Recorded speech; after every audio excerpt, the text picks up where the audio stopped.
J'en profite pour faire ma déclaration de conflit d'intérêt puisque c'est obligatoire. Je suis professeur de statistique.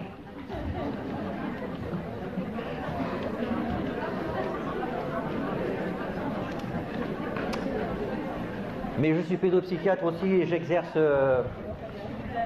le mercredi après-midi. Donc je me souviens encore de ce que c'est.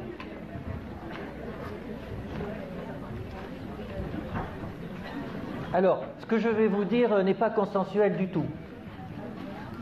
Et je vais le dire avec beaucoup de franchise. Mais quand on veut que les choses avancent, il ne faut pas forcément rechercher le consensus. Il faut d'abord mettre sur la table les choses à propos desquelles on n'est pas forcément d'accord, et puis après on en discute. Donc je serais ravi d'en discuter, et c'est pour ça que je remercie Jean-Philippe, je le remercie beaucoup pour me donner la possibilité d'échanger avec vous, c'est ça qui compte. Alors, on m'a demandé de parler quelles doivent être les priorités de la pédopsychiatrie en 2020. Alors, pour parler de ça, d'abord, il faut faire le constat de ce qui se passe. Vous l'avez eu, le constat qui se passe, c'est que il y a une augmentation de la demande de soins, il y a une stagnation ou une baisse de l'offre de soins, donc il y a une tension entre l'offre et la demande, tension suraiguë. Et donc, il y a de la souffrance partout, auprès des familles qui ont des listes d'attente terribles pour avoir un accès aux soins, et auprès des soignants qui voient que ça ne va pas. Alors, en plus, il y a un autre problème qui n'arrange pas les choses, c'est globalement quand même un courant de déqualification du soin pédopsychiatrique, qui a été d'ailleurs pointé dans un rapport de l'IGAS en disant que c'était pas bien et que ça arrangeait pas les choses du tout. Donc c'est quand même pointé par les institutions. Donc voilà. Alors le discours, la demande de soins qui monte, l'offre qui diminue, les soignants ils vont dire spontanément l'État met pas assez d'argent, il faut qu'il en mette plus. Le problème c'est que en étant optimiste on n'aura pas moins d'argent. En étant très optimiste, on en aura peut-être un peu plus, mais on n'en aura jamais beaucoup plus. Jamais. Beaucoup, ça voudrait dire multiplier l'offre de soins par 2, par exemple. Ce qui ne serait pas complètement déraisonnable, hein, mais c'est même pas un rêve, ça n'arrivera jamais. Pourquoi ? Parce que ça coûte de l'argent et que les politiques ne sont pas prêts de mettre cet argent. Voilà. Et donc du coup, il faut qu'on s'interroge, nous, sur le fait de comment on va devoir gérer cette situation. Alors, il y a des gens qui disent, on va faire des soins dégradés. On peut même dire parfois, il va falloir soigner mal pour soigner mieux. Soigner mal, c'est-à-dire, on va soigner pas comme il faudrait, mais du coup, on va aller plus vite et on va écluser la liste d'attente. Comme ça, au moins, on verra tout le monde, mais on les verra mal. C'est une possibilité. Je sais bien que c'est triste, mais encore une fois, il faut regarder la réalité en face. Alors il y a peut-être une autre solution. Et c'est celle-là que je vous propose. Et pour ça, je vous propose de prendre du recul, de se demander, mais qu'est-ce qui se passe ? Pourquoi l'offre a augmenté ? Pourquoi la demande a augmenté et l'offre a baissé ? Est-ce qu'il n'y a pas un bug sociétal autour de ça, qui fait qu'en fait l'offre de soins pédopsychiatriques ne trouve pas sa vraie cible. Alors qu'est-ce qui se passe ? D'abord, il y a un premier point épidémiologique qui est que effectivement, quand on regarde les statistiques sur la morbidité pédopsychiatrique dans la planète, elle augmente en part relative, c'est-à-dire quand on regarde les problèmes de santé des enfants et des adolescents, la part relative du soin des problèmes pédopsychiatriques monte. Et d'ailleurs, en Europe occidentale, les maladies pédopsychiatriques, je dis bien les maladies pédopsychiatriques, représentent la première part de fardeau des maladies chez les enfants et les adolescents. Alors en Afrique, c'est beaucoup plus bas, mais on voit que dès que le PIB augmente, la part relative des soins pédopsychiatriques monte. Pourquoi ? Parce que, en fait, les autres maladies ont baissé. Les maladies infectieuses ont baissé, les problèmes de nutrition ont baissé, On soigne beaucoup mieux les enfants et on prévient les maladies infantiles beaucoup mieux qu'avant. Et donc, en valeur absolue, les maladies pédopsychiatriques n'augmentent pas vraiment. Elles ont même tendance à diminuer un petit peu en Europe occidentale. D'ailleurs, quand on regarde les bons indicateurs, consommation de tabac, d'alcool et de cannabis à l'adolescence, ça monte ou ça descend? Ça descend. Eh oui. Depuis l'an 2000, consommation de tabac, alcool, cannabis, à 17 ans, descend tout doucement. Et ce qui est curieux, c'est que quand on dit ça dans les congrès, les gens sont déçus. Et vous allez voir, c'est pas sans raison. C'est pas sans raison. Donc ça, c'est des données qui font que, et c'est pour ça d'ailleurs, hein, que les hommes politiques savent qu'il ne faut pas baisser l'argent de la pédopsychiatrie parce que en fait, ça reste le noyau dur de la morbidité infanto-juvénile qui ne baisse pas. Ils le savent. Alors, ça c'est un premier point. Deuxième point, depuis la Seconde Guerre mondiale, il se passe quelque chose de très particulier dans nos sociétés. Et alors, on a un droit au bonheur. C'est dans la Déclaration des droits de l'homme. On a un droit au bien-être. C'est absurde. C'est absurde philosophiquement, ça ne veut rien dire. Hein. On peut pas, ça veut dire quoi avoir droit au bonheur? Enfin, on ne sait même pas dire ce que c'est que le bien-être ou le bonheur. Donc avoir droit au bonheur, c'est une espèce de lubie, mais en tout cas c'est marqué. Deuxième point, la santé, c'est du bien-être. Vous êtes au courant, hein, la définition de la santé en 1946, c'est un état de bien-être complet, physique, social et psychique. Donc on a droit à une santé, puisqu'on a droit au bonheur. Et la santé mentale, eh ben, on a eu du mal, mais c'est aussi du bien-être. Et de la réalisation de soi, et curieusement, dans la définition de la santé mentale de l'OMS de 2001, il y a la performance. Et vous voyez, pour la pédopsychiatrie, hein, c'est pas sans raison, c'est qu'on a des patients qui viennent nous voir parce qu'ils ont des mauvaises notes à l'école. Donc en tout cas, c'est comme ça. Donc le bien-être est partout, il faut être bien, et d'ailleurs il y a même une sociologue qui a écrit récemment un livre sur la happycratie, c'est-à-dire on n'est pas dans une démocratie, on est dans une happycratie, où il faut qu'on soit heureux. Il y a même des happychondriaques qui sont heureux tout le temps, et si on n'est pas heureux, alors ça ne va pas. Alors, ça c'est juste une réalité sociologique. Alors, en parallèle, qu'est-ce qui se passe? Eh bien, on a peur.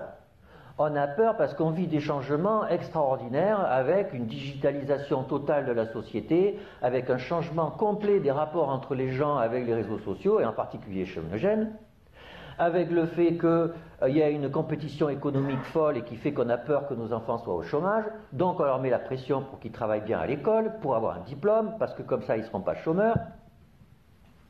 Et puis bien sûr, on a peur des changements climatiques et que la planète qu'ils vont avoir quand eux auront notre âge, eh ben, elle ne sera pas belle. Donc on a peur.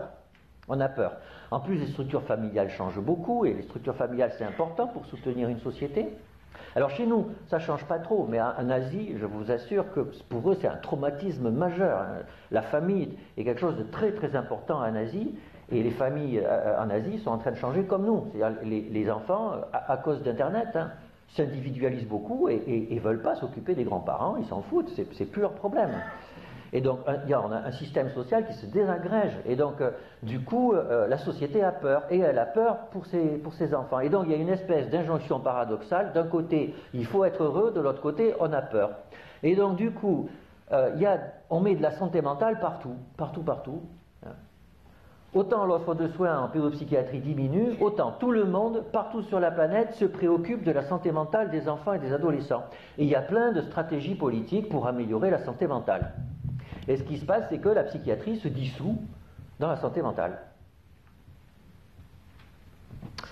Alors, et en se dissolvant, eh ben, on ne sait plus d'ailleurs ce qu'on est, quoi. On ne sait plus à quoi on sert, tellement que la demande est énorme, tellement qu'on nous demande de traiter des problèmes. D'ailleurs, on le voit en consultation, on nous amène des enfants qui n'ont pas de problème psychiatrique.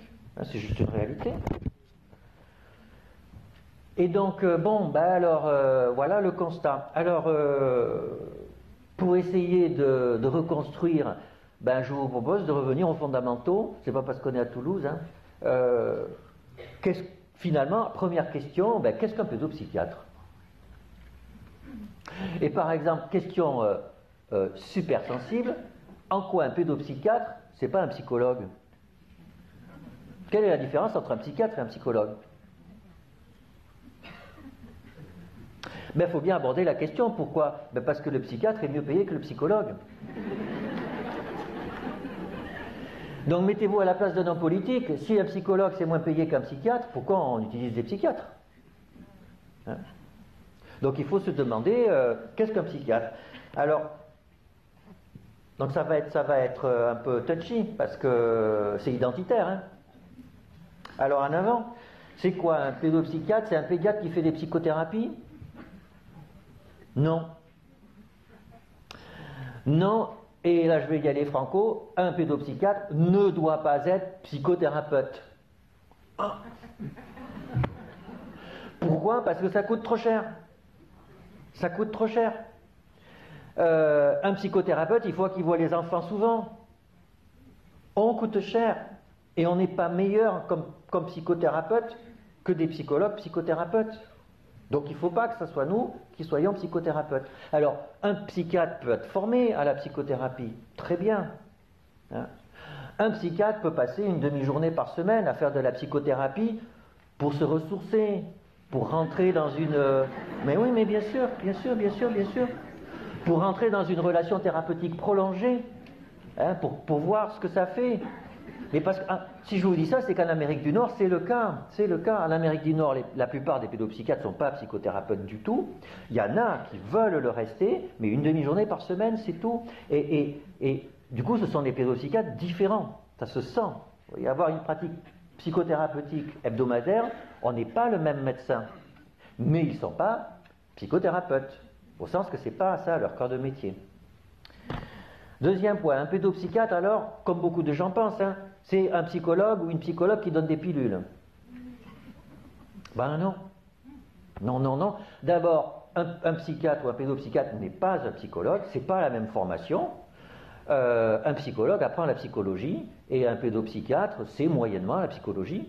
Par exemple, la plupart des psychiatres ne savent même pas ce que c'est que la psychologie différentielle, ils ne savent même pas ce que ça existe. Hein? Et il y a plein de champs, en particulier la psychologie du sujet sain, qui est quand même le cœur de métier de la psychologie, des études de psychologie. Les psychiatres ignorent beaucoup de choses de la psychologie du sujet sain, et ça explique beaucoup de choses après dans l'organisation du soin. C'est que le psychologue ou la psychologue a une pensée dimensionnelle du normal au pathologique. Nous, on a une pensée de la rupture et de la pathologie, ce qui est notre job en fait. Hein. Et puis les pilules, en fait, non, les pilules, il se trouve qu'en pédopsychiatrie, les médicaments sont des soins en général de seconde ligne.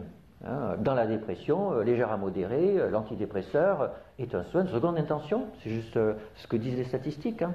Et j'ai rien contre les médicaments, hein, c'est pas un problème. Hein. Alors après, sensible aussi, un pédopsychiatre, c'est un médecin impliqué dans la communauté. On a vu tout à l'heure communauté au sens de community anglophone, c'est-à-dire dans la vie de la société. Eh ben non. Eh ben non. Alors je vais dire non, mais... Parce que je sais, tout à l'heure j'ai entendu la discussion, on va dans les écoles, etc. Non, on ne va pas dans les écoles. Non. Non. Parce que si on passe une demi-journée dans les écoles, on ne voit pas les patients pendant ce temps-là. Or, il y a 6 mois de liste d'attente. Donc non, on n'y va pas. Et pourquoi on ne doit pas y aller en plus? Et pourquoi ça ne marche pas quand on y va? Pourquoi? Parce que le pédopsychiatre est un médecin et le médecin le psychiatre est investi d'une certaine position d'autorité. Vous savez, même le psychiatre, il est autorisé à enfermer des gens. Symboliquement, c'est extrêmement fort. Donc dans l'imaginaire collectif, le médecin en général est autorisé à avoir des positions d'autorité par rapport à ses patients, et en psychiatrie c'est encore plus vrai. Si vous allez dans une école, mais dans une école c'est le professeur qui a la position d'autorité, il y a un conflit de position d'autorité et ça ne marche pas.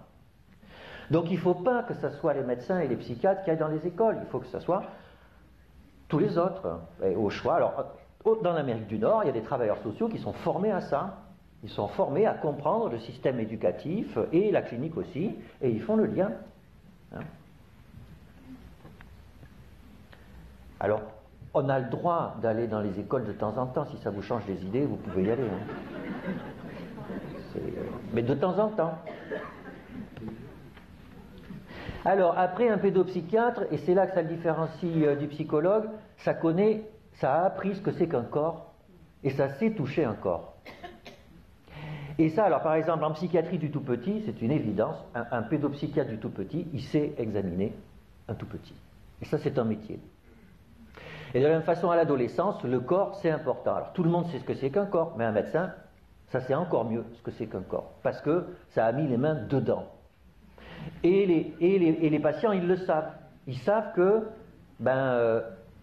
tu viens d'avoir tes règles, même si je suis un homme, je sais ce que c'est que les règles. Voilà, je sais ce que c'est. Je sais comment ça se passe, on peut en discuter. Je sais ce qui se passe à l'intérieur de toi. Et ça, c'est pas négligeable dans le soin pédopsychiatrique. Le corps, je ne dis pas les organes, hein, je dis le corps. Le corps est un élément important de la pédopsychiatrie. Alors, il y a aussi un pédopsychiatre, c'est un médecin, il est formé longtemps comme un médecin, et un médecin, ça sait prendre des décisions importantes vite. Et ça, en fait, ça paraît rien, mais c'est extraordinairement important. Vous recevez en consultation une adolescente suicidaire, vous avez une demi-heure pour décider si vous l'hospitalisez ou pas. Ça, c'est un job de médecin. C'est un job de médecin, on est formé à ça. Ça fait peur, je vous garantis qu'on ne dort pas forcément bien la nuit, mais c'est le job, voilà. Et donc, il y a des éléments de gravité, et parce qu'on a été aux urgences, parce qu'aux urgences, il y a des douleurs thoraciques aiguës, et qu'il faut décider en 10 minutes, qu'est-ce qui se passe, est-ce que c'est un infarctus, est-ce que c'est, etc. Voilà, on est conditionné à agir vite et à prendre des décisions graves.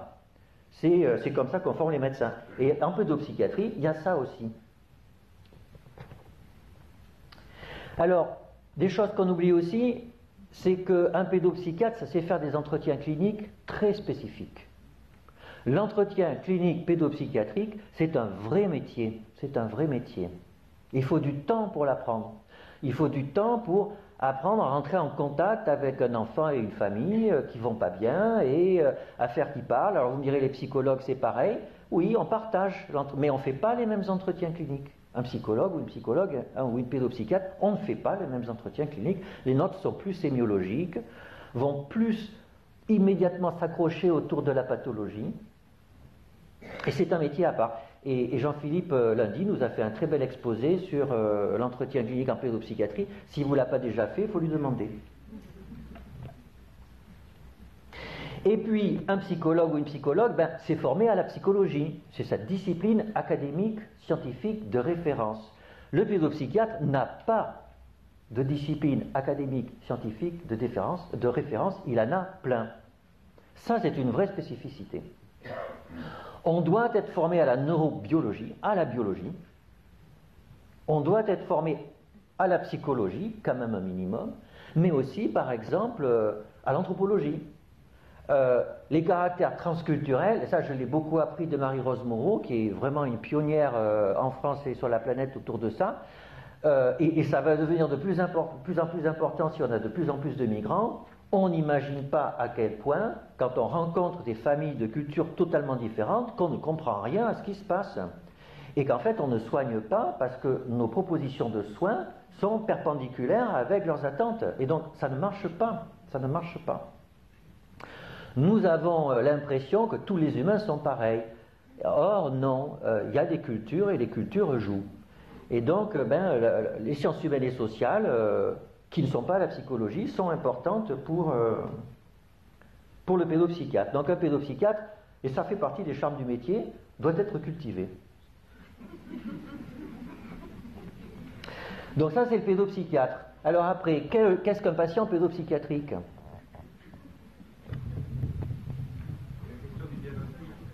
Alors, voilà, la question du diagnostic, je vais dire non. Justement, d'emblée non, parce que ça, et ça c'est un travers médical, c'est que spontanément quand on demande à des étudiants en médecine, qu'est-ce qu'un patient? C'est quelqu'un qui a une maladie. Eh bien non, bien sûr que non, bien sûr que non. Un patient, c'est quelqu'un qui va mal et qui va tellement mal qu'il demande de l'aide de quelqu'un qui s'appelle un médecin. C'est la définition de Canguilhem, et c'est la bonne définition. Le malade, c'est celui qui sonne à la porte du médecin. Alors, chez nous, c'est un tout petit peu plus compliqué, parce que vous avez remarqué en consultation, au moins une fois sur deux, nos petits patients ne savent pas pourquoi ils viennent. Hein. Et donc, en fait, nous, c'est un groupe qui vient nous voir. Donc, c'est pour ça que le patient pédopsychiatrique, c'est le lieu d'expression d'une plainte collective, focalisée sur un enfant ou un adolescent, plainte concernant son comportement ou son fonctionnement psychique. Ça, c'est le patient, c'est celui qui vient nous voir. Mais alors après, qu'est-ce qu'un malade? Parce que tous les patients ne sont pas malades. Heureusement, on a plein de patients qui viennent nous voir. En fait, à la fin de la consultation, on dit, vous savez, il ne relève pas de ma spécialité. C'est très bien que vous soyez venu me voir. On a pu discuter. Je vais vous donner des conseils de gens à aller voir. Hier, un couple de médecins-ingénieurs originaire du Maroc avec un petit garçon de 10 ans avec un déficit de l'attention. Donc, il y a une plainte collective, une famille très haut de gamme avec une pression scolaire un peu importante, et lui, il a une angoisse de performance et un déficit de l'attention. Mais bon, voilà. Donc, oui, il va pas, il n'est pas top, mais il n'est pas malade. C'est pas un malade psychiatrique, donc j'ai dit à la main, il n'est pas malade. Mais vous avez déjà mis en route une psychothérapie, très bien, continuez, voilà. Et puis il faut parler avec le papa parce qu'il met un peu la pression, et puis voilà. Mais il n'est pas pour moi. Alors qui sont les patients pour moi? Ce sont les enfants ou les adolescents qui se sentent ou qui sont considérés en rupture dans leur fonctionnement psychique ou dans leur comportement. Pour moi, un malade, c'est quelqu'un qui est en rupture. Et c'est pareil pour les pathologies somatiques. Quand vous avez une petite grippe, vous avez un fébricule, vous allez travailler quand même, et vous dites j'ai la crève. Vous ne dites pas que vous êtes malade. Et puis parfois vous avez la grippe, vous ne pouvez même pas vous lever de votre lit. Vous ne pouvez même pas penser. Vous êtes complètement en nage, et vous n'êtes plus un être humain. Vous êtes malade. Vous êtes malade. Et on a tous expérimenté ça. Par moments on se fait mal, on a mal. Par moments on a une colique néphrétique, on a très mal. Très mal. Et on a besoin d'aide. Voilà, on est malade. Le malade, c'est une rupture phénoménologique. C'est une rupture dans l'expérience de la vie. C'est une rupture. Alors, maintenant qu'on a posé les fondamentaux, du coup, comment envisager les priorités de la pédopsychiatrie? Il y a une injonction sociale au bien-être. Pourquoi pas? D'accord. On a peur pour l'avenir de la planète et de nos enfants, ok. Donc il y a des problèmes de santé mentale, ok. Ça n'a rien à voir avec la psychiatrie. Voilà, il faut le dire. Et que, très bien, qu'il y a des gens qui fassent de la psychologie positive, du développement personnel, du coaching d'enfants, d'ados, on peut être d'accord, pas d'accord, mais c'est le problème de la société, c'est pas notre problème. Ça n'a rien à voir avec des malades psychiatriques, pédopsychiatriques. C'est le problème de la société. C'est pas notre problème. Alors, on a le droit de témoigner, hein. On a le droit de dire, comme citoyen, professionnel, qui a l'expérience du contact avec les enfants et les familles, de dire ça déconne pas. Mais pas en tant que médecin, en tant que citoyen qui est expérimenté. Pourquoi? Parce que le médecin, encore une fois, a cette autorité. Hein? Et là, il faut aider la société, c'est que par moments, la société est ambivalente. La société va mal, alors elle demande aux psychiatres de venir voir les postes de télévision, dire ce qui serait bien ou pas bien pour la société. Eh bien, il faut dire à la société, l'empowerment, on est complètement d'accord, la société veut être autonome, la société en a marre de l'autorité paternelle des médecins, moi je suis d'accord, hein.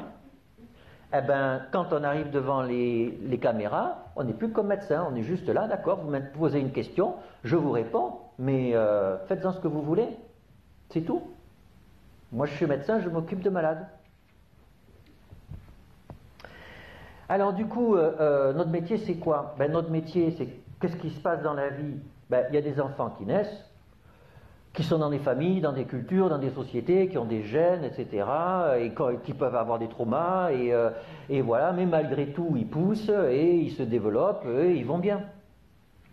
Et puis par moment, il y a une rupture. Ça va pas bien. Pour des raisons compliquées, que la science a bien du mal à comprendre dans la réalité, parce que tout est intriqué avec tout. Mais bon, on voit qu'il y a des ruptures, et quand il y a des ruptures, ces enfants s'appellent des malades, ils viennent consulter, et les médecins qui s'occupent des malades, en fonction de leur fonctionnement psychique, en rapport avec leur fonctionnement psychique et leur comportement, s'appellent des pédopsychiatres. Et donc on a appris à soigner les enfants. Alors on peut les soigner avec des médicaments, avec des psychothérapies, avec des conseils, avec plein de choses. On a un arsenal thérapeutique, la psychomotricité, l'orthophonie, etc., etc., etc. On a un arsenal thérapeutique très complexe et très complet. Et en général, ça marche. En général, les patients guérissent. Parce que c'est ça qu'il faut réaliser.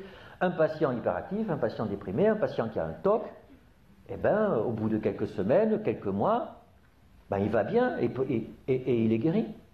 Alors on continue à le voir. Il y a un risque de rechute, mais en médecine c'est toujours comme ça. Même dans les maladies rhumatismales, il y a des risques de rechute. Et donc en fait, le cœur de notre métier est un cœur médical. Alors, bien sûr, par moment, la maladie se chronicise. Bien sûr. Et donc se pose la question de l'inclusion à l'école, etc., du handicap psychique, etc., etc. Oui. Et donc ça, c'est compliqué. De l'éducation spécialisée, du médico-social, oui, cette question se pose. Eh bien, on n'est plus dans le domaine de la psychiatrie. On est dans un autre domaine. Un autre domaine qui n'a pas de nom, même à l'international. Alors cette question se pose dans tous les pays. Dans tous les pays, on a une zone grise. On l'appelle pas pareil. Vous savez que la notion de médico-social n'existe pas vraiment dans les autres pays. Ils ont special education. Quand vous dites médico-social, les gens ouvrent des yeux. Donc vous voyez, il y a tout, et la question de l'inclusion se pose dans tous les pays. Vous êtes au courant, hein? Et donc oui, il y a une zone grise. Il y a une zone grise, mais ce qui est important, c'est que les médecins ont souvent envie de s'occuper de la zone grise parce que les médecins ont envie de s'occuper de tout. Et ça ne part pas d'un mauvais sentiment. Les pédopsychiatres aiment les enfants et ils veulent que les enfants aillent bien, et donc ils veulent s'occuper de tout. Et ben non, en fait non. Et même la zone grise, en fait, c'est une mauvaise idée. Vous voyez, par exemple, et c'est même en médecine somatique, l'éducation thérapeutique dans le diabète, ben, ça marche mieux quand ce n'est pas les diabétologues qui s'en occupent. C'est mieux quand c'est les patients entre eux, ou avec des infirmières, etc. Vous voyez, parce que justement, il n'y a pas la personne d'autorité. On a besoin d'être entre nous et tout ça, de pouvoir parler des vrais problèmes de la vie et tout ça. Et donc, si le médecin n'est pas là, ça va mieux. On parle mieux. Alors, le médecin, il peut arriver de temps en temps, pour se tenir au courant, pour donner des conseils s'il y en a besoin. Mais en fait, la zone grise dans nos sociétés, à terme, eh bien, elle ne voudra pas des médecins. En tout cas, moi, c'est comme ça que je vois comment les choses évoluent. Et il ne faut pas qu'on le prenne mal, c'est juste une évolution de la société. La société a envie de se prendre en charge comme ça. Quand ce n'est pas médical, la société n'a pas envie de médecin. Pour ces questions d'autonomie par rapport à l'autorité. Voilà, alors conclusion de la conclusion. On voit aujourd'hui, j'ai entendu votre discussion de tout à l'heure, encore une fois, il y a une effervescence autour de ça va mal, il y a même des endroits en France, et je suis d'accord, où il n'y a quasiment plus de pédopsychiatres, et effectivement, et du coup, tout ce que je viens de vous dire va mal s'adapter dans ce genre de situation, mais vous voyez, à l'extrême, récemment j'ai rencontré une collègue indienne, psychologue, qui travaillait sur des psychothérapies pour des enfants ou des adolescents ayant été abusés sexuellement. Et elle commence dans son introduction par dire combien en Inde il y a d'enfants et d'adolescents qui ont été victimes d'abus sexuels. 170 millions de filles, 50 millions de garçons. Et il y a 60 pédopsychiatres et un petit peu plus de psychologues pour enfants et adolescents. Donc, bien sûr, dans ce cadre-là, tout ce que je vous ai dit là tient plus la route. C'est que, en fait, le soignant est forcément un acteur de santé publique. Parce que ce qui peut soigner, c'est peanuts devant la réalité. Il ne va rien faire cliniquement. Son rôle est d'être au contact des politiques et de dire, voilà, il faut prévenir, il faut former les proches, les enseignants, c'est comme ça qu'on va gérer 210 millions d'enfants et d'adolescents qui vont mal. Voilà. Et donc, mais en France, on n'est pas en Inde. Alors vous me direz, il y a des endroits, peut-être que ça s'en rapproche, d'accord? D'accord? Et là, je suis d'accord. Dans des endroits où il y a vraiment une pénurie majeure d'offres de soins, on n'est pas loin d'un questionnement de santé publique. Et donc le psychiatre doit devenir un citoyen engagé auprès des politiques. Mais c'est quand même l'exception. C'est quand même l'exception. On est dans un pays développé avec un système de soins qui est parmi les meilleurs du monde. Et donc, encore une fois, non.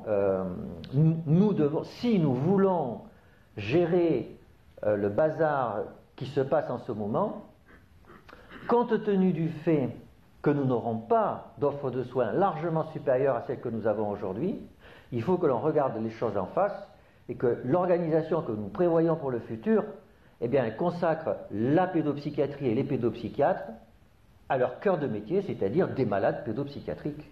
Et le reste, il faut dire à la société, ok, prenez tout ça en charge, on accepte. Mais l'argent pour la pédopsychiatrie, il doit rester à la pédopsychiatrie, comme l'argent pour la cancérologie pédiatrique, il reste à la cancérologie pédiatrique. Parce qu'en ce moment, avec un discours flou où la psychiatrie et la santé mentale ne sont plus différenciées, l'argent de la psychiatrie part dans l'argent de la santé mentale. Donc pour conclure, on réussira à avancer, à construire quelque chose quand on arrivera à dire que la psychiatrie, ça n'a rien à voir avec la santé mentale. Merci pour votre attention.